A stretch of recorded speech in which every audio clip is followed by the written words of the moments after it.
ഇന്ന് തന്നെ ഡൗൺലോഡ് ചെയ്യൂ. കാണൂ നിങ്ങളുടെ ഫേവറേറ്റ് ഷോസ്. ഇങ്ങനെയാണോ ഒരു കുടുംബകാര്യം നടക്കുമ്പോ സംസാരിക്കേണ്ടത്? ആപത്തെ ആർക്കും വരാം. നിനക്കും ഉണ്ട് ഭർത്താവും ഒരു മകളും. അത് നീ മറക്കരുത്. നന്ദി പറഞ്ഞെങ്കിലേ വേഗം മടങ്ങാം. ഇവിടെ ഞങ്ങള് കുടുംബക്കാര് മാത്രം മതി. നിങ്ങൾ ഒത്തിരി പിച്ചക്കാർക്ക് അന്നം കൊടുത്തിട്ടുള്ള ആളല്ലേ? എന്താ സംശയം? ഈ നിൽക്കുന്ന ഋതിക സൂര്യമംഗലത്തെ പത്മാവതി വർമ്മയുടെ മകളാണെന്ന കാര്യത്തില് നിങ്ങക്ക് സംശയമൊന്നുമില്ലല്ലോ? മനസ്സിലായില്ല. പറയാം.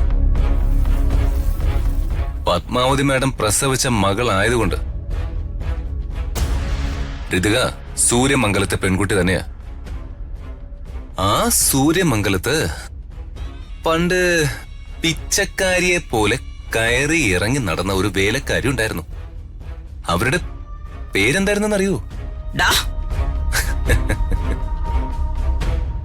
ഇവരോട് പിച്ച തെണ്ടി ജീവിച്ച നിങ്ങളാ ഇവരെ പിച്ചക്കാരിയായിട്ട് മുദ്ര കുത്തുന്നത്. മര്യാദയ്ക്ക് സ്ഥലം വിട്ടോ. ഇതൊരു ഹോസ്പിറ്റൽ ആയതുകൊണ്ട് നിന്നോട് ഞാൻ ക്ഷമിക്കുന്നു. അല്ലെങ്കിൽ നീ എന്നെ പിടിച്ചങ്ങ് വിഴുകിക്കളയോ? എടാ, നിന്നെ തല്ലി തല്ലി ഞാൻ മടുത്തു. ശരിക്കും എനിക്ക് തന്നെ നാണമായി. വാ രാജു, നമുക്ക് പോവാം. ചെല്ല്, അതാ നല്ലത്. ഇല്ല, ഇവര് സമ്മതിക്കില്ല. വാ. അംബിക വർമ്മേ, നിങ്ങൾ യാതൊരു ലോജിക്കും ഇല്ലാതെ കുറെ കഥകൾ അങ്ങ് ഉണ്ടാക്കി നിഷ്കളങ്കനായ വർമ്മ സാറിനെ ഒരു ചങ്ങലയിൽ അങ്ങ് തളച്ചു. എല്ലാം വെട്ടിപ്പിടിച്ച് സ്വന്തം ആക്കാൻ വേണ്ടി മോനെ മോനെ എന്ന് വിളിച്ച് ആ പാവം മനുഷ്യന്റെ ജീവിതം തൊലച്ചു. എല്ലാ സത്യങ്ങളും വർമ്മ സാറ് വൈകാതെ തിരിച്ചറിയും. അന്ന് അദ്ദേഹം നിങ്ങളെയും ഈ നിൽക്കുന്ന മകനെയും അവിടെ നിന്ന് അടിച്ചിറക്കും. ഓർമ്മയിരിക്കട്ടെ. വരൂ.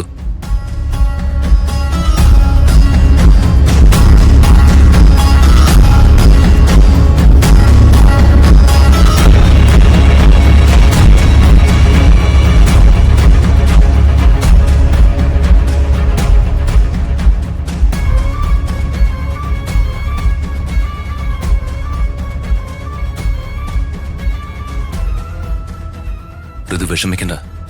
സാറിനൊന്നും പറ്റിയില്ലല്ലോ.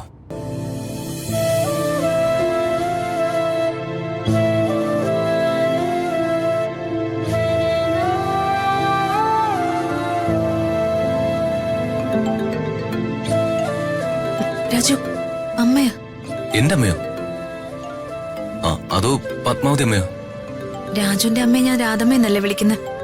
ഇത് എന്റെ അമ്മയാ. അത് ശരിയാ. എടുക്ക. ഹലോ അമ്മേ. മോളെ, നിന്റെ അച്ഛന്? പേടിക്കാനൊന്നുമില്ലമ്മേ. ഞാൻ അമ്മയെ വിളിക്കാൻ തുടങ്ങുകയായിരുന്നു. പ്രതാപേട്ടൻ ഇപ്പൊ എങ്ങനെയുണ്ട് മോളെ? ഒരു കുഴപ്പമില്ലമ്മേ. അച്ഛന് ഒന്നും സംഭവിച്ചിട്ടില്ല. ആക്സിഡന്റ് തന്നെയാ. പക്ഷെ ദൈവം സഹായിച്ച് അച്ഛന് ഒരു പോറല് പോലും ഏറ്റില്ല. ദൈവത്തിന് നന്ദി. മോളെ, അച്ഛന്റെ കാര്യത്തില് നിങ്ങൾ വളരെ ശ്രദ്ധിക്കണം. പ്രതാപേട്ടൻ ഇപ്പോ വളരെ മോശം സമയോ. അത് നിങ്ങൾ പറഞ്ഞു മനസ്സിലാക്കണം. നിങ്ങളുടെ ഒരു സംരക്ഷണം എപ്പോഴും അച്ഛനുണ്ടാവണം. അച്ഛന്റെ മുഖത്ത് നോക്കി അങ്ങനൊക്കെ പറഞ്ഞിട്ട് ഇപ്പൊ അവിടേക്ക് കയറി ചെല്ലാൻ എനിക്ക് പേടിയമ്മ. അങ്ങനെയൊന്നും വിചാരിക്കല്ലേ മോളെ.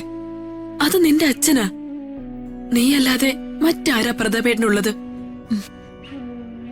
ശരി അമ്മ, ഞാൻ വേണ്ടത് ചെയ്യാം. ശരി.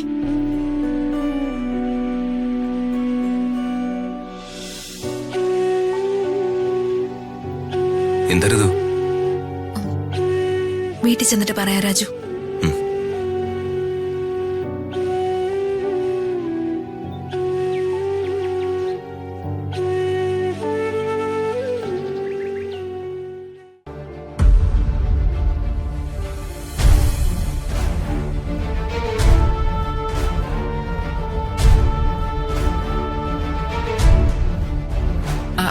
നിക്ക് ജോത്സരെ,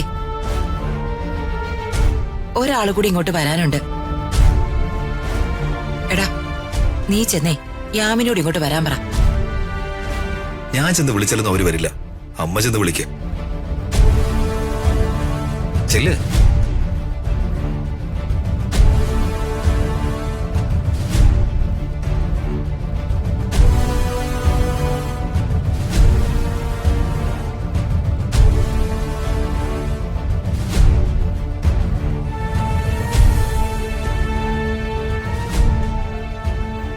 എന്താ യാമിനി ഇത്?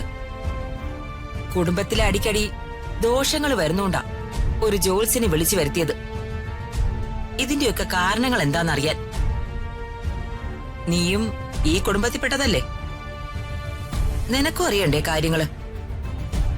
അതെ, നീയും അങ്ങോട്ടേക്ക് വാ. അങ്ങേര് കവടി നിർത്തി പറയുന്നത് എന്താന്ന് കേക്കാം. ചേച്ചി വിളിച്ചു വരുത്തിയ ജോത്സനല്ലേ? അയാള് പറയുന്ന എന്താന്ന് ചേച്ചി കേട്ടാ പോരെ? ഇങ്ങനെയാണോ ഒരു കുടുംബകാര്യം നടക്കുമ്പോ സംസാരിക്കേണ്ടത്? ആപത്തെ ആർക്കും വരാം. നിനക്കും ഉണ്ട് ഭർത്താവും ഒരു മകളും. അത് നീ മറക്കരുത്. ഈ കുടുംബത്തിന് പൊതുവായി എന്തൊക്കെയോ ദോഷങ്ങളുണ്ട്. അത് നോക്കി പരിഹാര കർമ്മങ്ങൾ ചെയ്താ അവരവർക്ക് കൊള്ളാം. അതെ, നമ്മൾ തമ്മില് വ്യക്തിപരമായി പല പിണക്കങ്ങളും കാണും. അതൊക്കെ തൽക്കാലം നീ മാറ്റിവെക്കേ. ഇതൊരു കുടുംബകാര്യ. നീ വാ. ശരി, ഞാൻ വരാം.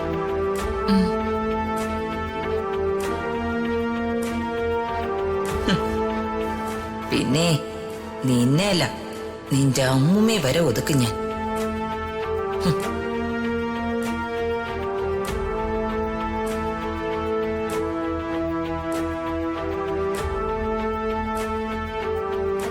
ഇനി തുടങ്ങാൻ ജോത്സരെ. ഓ, എല്ലാവരും ഒന്ന് പ്രാർത്ഥിച്ചോളൂ.